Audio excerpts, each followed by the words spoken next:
Hello, everybody. How are you doing today? My name is Tony Rizzano, and you are listening to another episode of the world famous the University Love, the best podcast in one, two, three galaxies. But, ladies and gentlemen, you and I, we just call this show Online Marketing Moves. And we'll cover it to you live today. Today is, well, at the time you're going to hear this, it's going to be Thursday. But today is Wednesday, September the 25th, 2024. I tried to record earlier, but of course it was some kind of technical difficulty. But ladies and gentlemen, we are here. We are recording. We are coming to you live. We are here in the rainy Atlanta, Georgia. It is going to rain today, tomorrow, maybe Friday. It's supposed to be some type of an effect from a hurricane coming in. So, ladies and gentlemen, if you live in the Atlanta area, be careful wherever you live. Hurricane notices, hurricane warnings, tornado warnings. You got to take all those seriously, ladies and gents. You never know. You never know what could happen. Me and my daughter, we went to Missouri in May. We was having a good old time, I remember. I woke up. It was the Sunday morning. Um, they had a tornado. I didn't even notice it until I walked outside. The sky was all crazy looking. My brother said his car got hit, and we had no electricity for the next 24 hours while we were there. Um, my daughter didn't notice. She had a good old time anyway. Things are gonna happen, but you gotta make the best of what you make the best with. And now, ladies and gentlemen, before we get started on today's episode, I want to highly recommend that you tell a friend, tell a friend, tell a friend about the podcast. They can go to Spotify. They can upload all the episodes, download all the episodes. Follow us on Spotify. Check it out. Tell a friend, tell your cousin, tell your coworker, tell your mother, your father, your brother, your sister. Tell anybody you like. Tell everybody you hate. Anybody within a shouting distance that they need to listen to Online Marketing Moves. It is the greatest podcast in the galaxy. It's the greatest marketing podcast on the planet. Now we all know people don't want people. We gotta do different podcasts around here because as you and I both know, marketing is very important to any business. Marketing is important, but ladies and gentlemen, marketing can be boring. If you make the subject dry, it will be dry. Okay, so you want to get in there and talk about marketing is important, but boring and marketing is not good at all. Ladies and gentlemen, today I'm going to talk to you about boring marketing for a few minutes, and then we are going to discuss life in general. Okay. Now, this morning I was looking at I was feeding my child, and I was looking at some coupons that came in the mail. They send you these coupons every month, and one was it was three different tree services. It was three different tree services, and they all had the same kind of advertising on there. They all had, hey, we're fully insured. Find us on Google, and you can get 20% off of any job, or $500 off on any job above $22,000 or $2,500. It was basically that. It was the same. It just had three different names, but the marketing the was the same. The flyer was kind of the same, and so you know you can have any business you want. Any business, whether it be shoes, trees, you sell vans, you sell cars, does not matter. But what you want to do is you want to stand out. And there are plenty of ways that you can stand out. Price point is the way you can stand out. You want to be high luxury. I will give you some advice, ladies and gents. My observation in the last couple of months when it comes to marketing and when it comes to selling is, if you can't be the exact lowest price, then be high. Be a high ticket. Sell at the most. Sell at a price that you say, hey, I'm gonna make a profit. You know what I mean? Or I know I can sell this, and it's not about it's how you present it. It's how you tell the story. It's how you market your product. People are people are out here buying $800 t-shirts. So don't ever think that you can't sell a product for a perceived, and everything is perception. Your perception and my perception is going to be different. Okay, I don't like to spend money on certain things. You don't like to spend money on certain things. We all have something that we would spend an exorbitant amount of money on. We all have things that we're like, hell no, I'm not buying that. Okay, my wife loves my wife loves to try different restaurants. My wife is a chef. She likes to go and eat at these different places.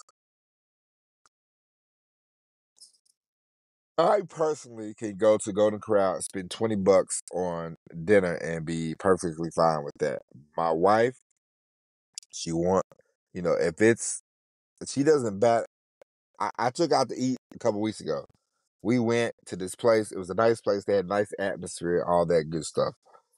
I spent $30 on 4 chicken wings, ladies and gents, and a little bitty and 2 little bitty sides. $30. I was flabbergasted. My wife said, "We are never coming back here again, are we, sir?" I said, "No, no, madam, we are not. This is ridiculous." Okay. She said, "I didn't think it was that bad, kid. To you, it's not that bad. To me, no." Okay. But I'm the same person who complains bitches about that. I'm the same person who would go buy Jelly Bellies, buy a pound of Jelly Bellies for $15. And on the surface, you think, well, that ain't bad. Jelly Bellies ain't nothing but a jelly bean. It has a little flavor to it, and it's sugar. It's provides no type of nutritional value, but it brings me joy, and so I get my Jelly Bellies every now and then, and I will spend $10, $15. Doesn't matter. I will spend it, and not bat an eye. But I'm the same one that will complain about a food $27 for chicken wings. Okay, it's just so. I'm telling you all that to say price point is the perception. You have to get out of the mentality of I need to sell, so I'm gonna be no desperate. Don't be desperate. Hey, listen, you can't go bottom of the barrel all the time with your pricing. I saw this post on Instagram. This guy, he was talking about his barbershop prices. Now I'm 45 years old. My hair doesn't grow as fast as it used to. My hair is not as thick as it used to be. So I would never at this point in my life spend $100, $150 getting a haircut, because for what? Why? I'm from a time where when I was in high school, getting my haircut every week, every 2 weeks, I was spending $5, $6 for a haircut. This is in the '90s, late '90s. I was spending $6 for a haircut, and now I saw this guy. He made this post in 2020, 2022. He was charging like $50. Now he wants to charge $150 for a regular haircut. And I thought to myself, God bless him, but I wouldn't spend $150 on a stupid haircut. And he's like, "Oh, I want to spend more time with my kids and all that and all this kind of shit." Excuse my language. And I thought that's all good and well, but come on, man, these barbers, now they it's so easy, you know, it's great that yeah. If you charge $150 for a haircut and somebody pays for it, God bless them. God bless both of you. But I you and I both know, it's about the marketing now. Everybody wants the easiest thing for the quickest way to success in America is to position yourself as a celebrity.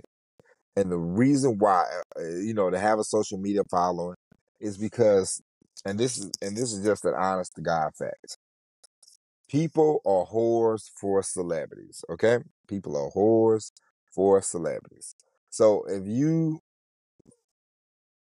come across as this is why they pay the Kardashian people, who, you know, you know, it's a perception. They are famous, they apparently move the needle, and people pay them for different posts, people pay them for different things. They are celebrities, and so the easiest in America, people are whores for celebrities, anybody I mean, if you want to take, I'll give you an example. If you ever seen 90 Day Fiance, we talked about this on the show before. 90 Day Fiance, you go on the show, you have your episodes, you have an Instagram, you go from 300 Instagram followers to all of a sudden you got 30,000 people following you, and then they do the show for like 2 months. They're famous for 2 months. They do the little tell all, and then after that, for the majority of the people, now they're quote unquote famous. What do you do with the fame? Oh, let me make an appearance. Let me go on Cameo. Let me do this. Let me do that. A lot of them, some of them try to, stretch out the fame a little bit longer. Some, some are quick on their feet and they get back on the show over and over and over again.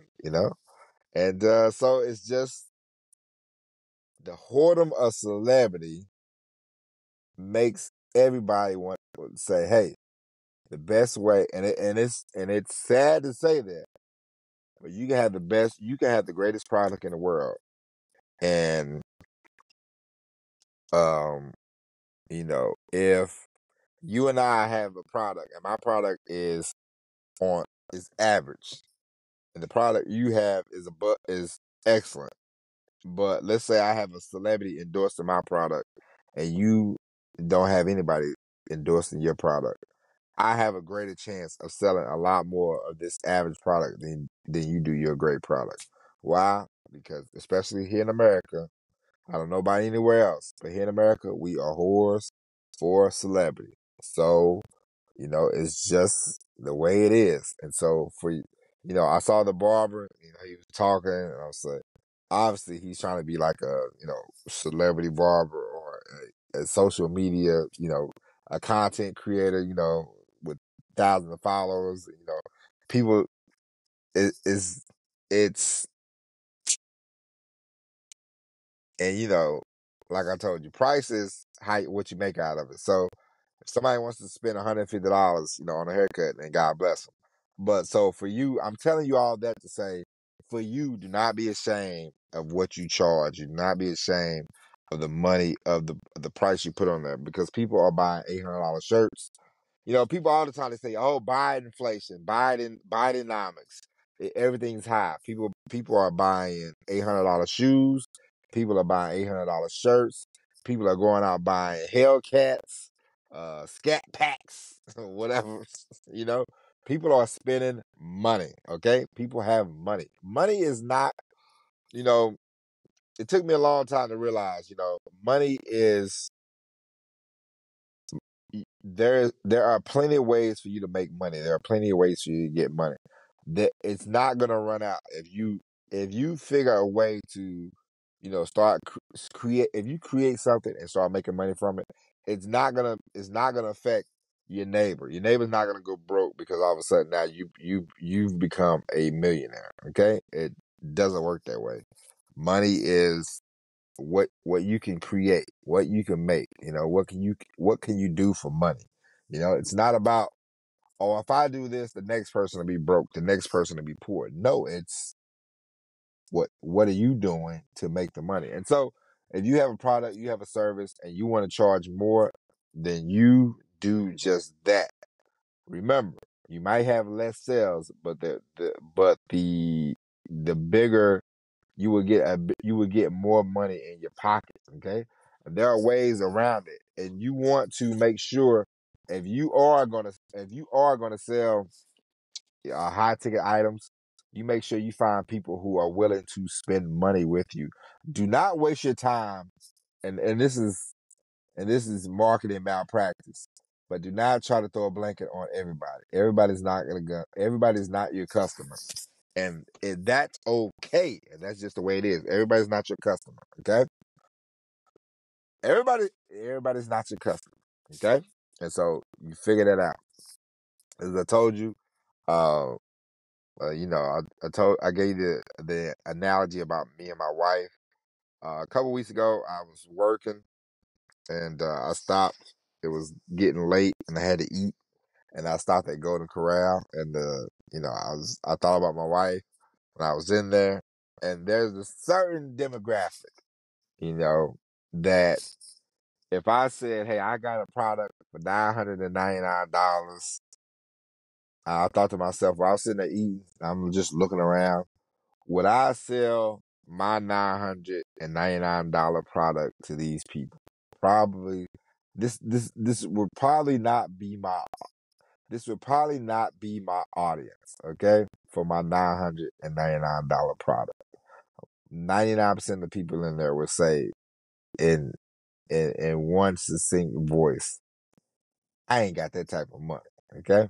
So, you have to know your audience. And the more you and one thing that I have done that you should do is I've done more, marketing and selling. All this stuff is a little psychological. Okay, so you want to get into the habit of studying people, studying your customers. What do they want? What do they need? What can you provide for them? How can you service? How can you service your community? How can you service the marketplace? What can you do? You know, um, I do more of that now. When I'm in the store, I take my headphones off. I notice people. I watch them, study them. Not you just want to get a feel for people and what they're doing. The habits. And the more you study that, the more you look at that, the more you scope that out, the better off you will be. You can't come into these things blind.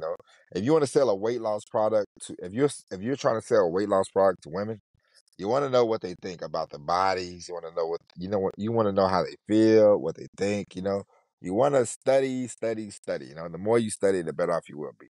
The more you are prepared for the test, the better off you will be. All right. And so, do not be ashamed of your price point. Sell higher ticket items, and you will get of course, you will get more bang for your buck. But don't don't let the first move be, oh, I need to go to the cheapest route. The cheapest route, you will wind up in the poorhouse. Okay. I had a friend one time. I remember my friend. One time. He decided he wanted to be a drug dealer. Okay. My friend wanted to be a drug dealer, ladies and gents. Okay. And I will tell this story and I will wrap this show up. So my friend wanted to be a drug dealer, right? So he was selling weed. He was selling marijuana. He was selling the marijuana. He would sell a dime bag. I don't know the specifics of drugs. I never smoked marijuana. I never done cocaine, so I can't really tell you none of this stuff. I'm just telling you what the man told me. First off, when I saw him, because it had been a while. First off, when I saw him, he pulled out some money, and he had a few $5 bills, a few $1 bills, and I thought to myself, I thought drug dealers had like 20s, 10s, 50s, hundreds. Like he's pulling out ones and fives, you know? And so I thought that was kind of odd. And then our other friend was like, this is the worst drug dealer in America, sir. And I said, why you say that? And he said, he's selling dime bags for $7. And he's selling 20 ounces of weed for like $15, $12, $13. And I thought to myself, why don't he just sell? If somebody has $13, sell them the dime bag and they can keep their $3. If somebody wants to buy a dime bag and they only have $7, sell them the nickel bag and let them keep their $2. I said, this don't make a lot of sense. So it doesn't pay no matter what kind of business you're in. Because we all know, ladies and gentlemen, drugs sell themselves. You don't have to be the greatest salesman in the world to sell drugs. If people know you have drugs, people will come and seek you out. Trust and believe you me. I know a lot of people that smoke weed in my time, and they will come seeking you out. They will come seek the weed man out. So you don't have to really go looking for an audience. And so,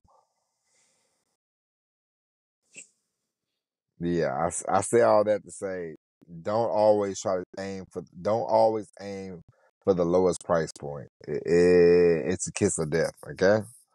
And ladies and gentlemen, that's it. We'll be back on Friday with the all new episode of Online Marketing Moves. As I told you before, I'm gonna tell you again, ladies and gents, tell a friend to tell a friend to tell a friend. Tell everybody you know, hey, instead of going on Google, go on Spotify. Instead of going on Apple, go on Spotify. Go on Spotify and download all these episodes. All right? Help out the show. We got to get the ad revenue. We got to get the budget popping. All right? But I appreciate you. We'll be back tomorrow with all new episode of Online Marketing Moves. Well, Friday. This is uploading on Thursday, but we record on Wednesday. So we'll be back on Friday with all new episode of Online Marketing Moves. But until then, my name is Tony Zano. God bless each and every one of you. And as always, everybody, peace.